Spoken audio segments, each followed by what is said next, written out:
More importantly, guys, you can cancel whenever you want to.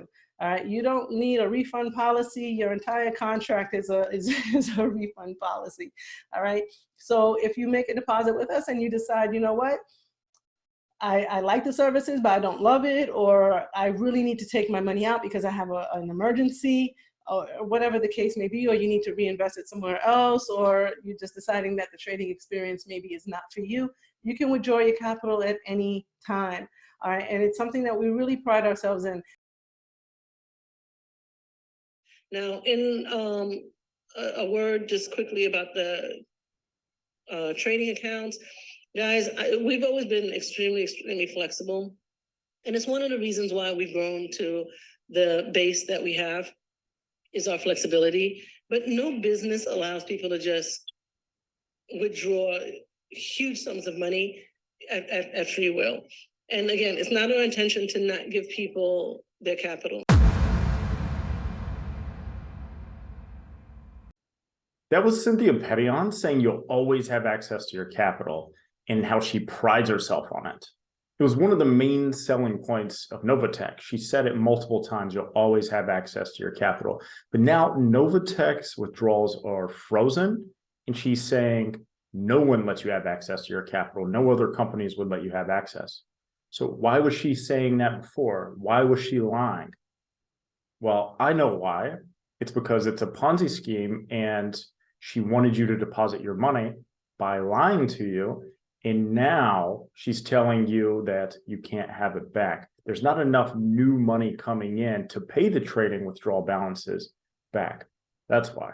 Cynthia put out a new audio recording on February 28th. In this audio, Cynthia says they are paying new members first, and then they're paying the backlogs.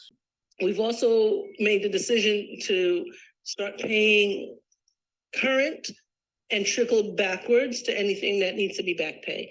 And why are we doing that? Most of the people who have back pay are the ones who are getting paid currently, right? Because we're paying all the bonuses out on a weekly basis. It doesn't make sense on an administrative level to keep trying to catch up with back payment when we have people who are making payments currently. This makes absolutely no sense. If you requested a withdrawal 3 months ago, then you should definitely be getting paid before someone who requested a withdrawal 1 week ago. Just makes no sense. The reason NovaTech is doing this, though, is that the older members are already experiencing withdrawal problems, and they're already less likely to recommend NovaTech to someone because of it. So the newer members, if they don't have withdrawal problems, they're going to be much more likely to recommend NovaTech to their friends and family. So what this does is help keep a new influx of deposits going, which Cynthia and the uplines will steal. The only payouts that NovaTech's actually sending out right now are the bonus account payments. And these are small 1 to 3% payments. And those payments are being covered by new investments coming in. That's why they stopped the trading account balances, because if everyone tries to request trading withdrawals, then they can't pay that amount out. She's even admitted that herself. She calls it positions. They actually just don't have the liquidity because it's a Ponzi scheme. But these bonus payments are over 3 weeks behind right now anyways. They're supposed to be paid out in 24 to 48 hours, but they're 3 weeks behind. And eventually they'll quit paying those out too. A few other things I want to talk about here. So if the reason that the payments are delayed is because of a payment processor issue, and they were having trouble with so many payment withdrawal requests, then how can they still accept so many deposits? No one's ever had trouble depositing money into NovaTech, but they have a lot of trouble getting their money out. Really think about that one. I know what the answer is. It's because Ponzi schemes almost never stop taking in new investment. They don't stop taking in new money, but they always stop paying out. They're not going to turn down an opportunity to get more money to come in, though. Another excuse for the withdrawal delays was that NovaTech paid out everyone in Canada and California because they have cease and desist and fraud warnings. That should be alarm bells sounding already. What normal company gets that? But since they've had those, they're saying that they paid everyone out.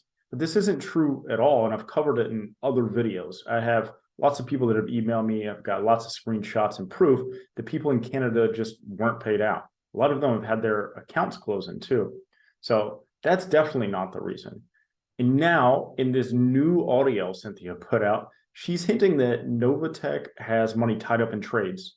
So, well, they're not even trading. So there's zero proof that they're trading. They're legally required to register with the SEC, specifically to prove that they're trading. So the only reason they wouldn't register with the SEC is because they're not trading. If you're skeptical about NovaTech at all at this point, or you finally realize that you've been scammed, then please go report it to the proper authorities. So think of it like hedging your bets. Like, you may get some money back, you may not currently the way things stand. I'm telling you that you want, I know that you want, but you can be thinking, maybe I will, maybe I won't.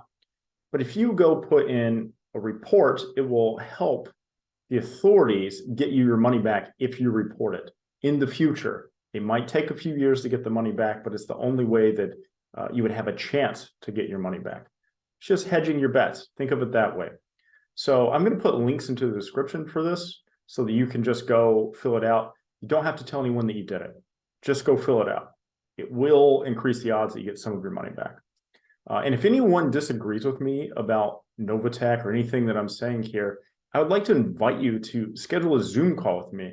I know that you're probably going to leave some comments and all of that, but I don't want to get into a long debate through text. I'd like to be able to put it out there. And if you can prove me wrong, I'll change my mind and invest in NovaTech myself, if you can prove that it's not a Ponzi scheme. So everyone has a lot to say in the comment section, but no one will get on a Zoom call with me to discuss it. And if the facts are on your side, you should be able to do that very easily. So send me an email and let's jump on a scheduled recorded Zoom call. Okay, that's it for this video. Make sure that you send this to someone that you think needs to see it. Like, share, subscribe, and all of that stuff. And I'll catch you in the next one. Keep patrolling.